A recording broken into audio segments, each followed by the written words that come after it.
Hasil pembagian nilai tinggi semester di Sekolah Menengah Atas Angkasa Bandung dilaksanakan 2 sesi dari pukul 8 serta sesi kedua pukul 10 pagi. Pelaksanaan tersebut menerapkan protokol kesehatan. Selain itu, pelaksanaan pertemuan tatap muka terbatas dilaksanakan sesuai regulasi yang diterapkan dari 25% sampai 50% pertemuan tatap muka bertahap. Peserta didik tetap menjaga jarak, memakai masker, serta mencuci tangan, dan mengurangi mobilitas, serta tidak berkerumun. Baik Bu, terkait dengan pelaksanaan untuk pembagian rapor tengah semester Ibu ya di SMA betul. Angkasa Bandung, minta dijelaskan keterangan dari Ibu selaku Kepala Sekolah di sini, baik Bu. Ya, alhamdulillah untuk pembagian tengah semester tahun ini kami itu agendakan dijadwalkan dengan 3 tahap.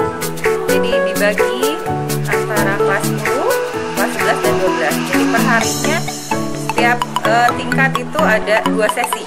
Jadi dibagi pembagiannya dan diharapkan orang tua gitu ya, sambil kami karena sudah lama tidak berjumpa juga dengan orang tua, akhirnya mendatangkan orang tua untuk dapat berkomunikasi langsung dengan Bapak Ibu wali kelas sebagai perwakilan dari sekolah, seperti itu Bapak. Jadi jadwalnya 2 sesi. Sesi pertama itu jam 8 sampai jam setengah 10 kurang lebih. Sesi kedua berikutnya dari jam setengah 10 sampai kurang lebih jam 12 siang gitu.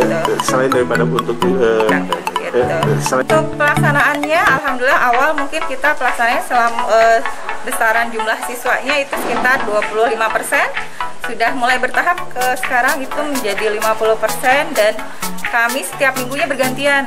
Jadi antara jurusan IPA dan IPS gitu. Jadi tetap ada blended ya, gitu, yang daring maupun yang sudah mulai PTMT seperti itu. Dan jadwalnya pun ya kami rubah kembali, disesuaikan mata pelajaran yang memang karena PTMT juga waktunya lebih sempit ya gitu. Jadi kami jadwalkan kembali mana yang memang betul-betul membutuhkan kehadiran gurunya gitu untuk hadir di PTMT dan mana yang kita jadwalkan di Zoom. Jadi semuanya dapat berjalan beriringan seperti itu. Widi Herian mengabarkan, Hadas TV, Kota Bandung, Jawa Barat.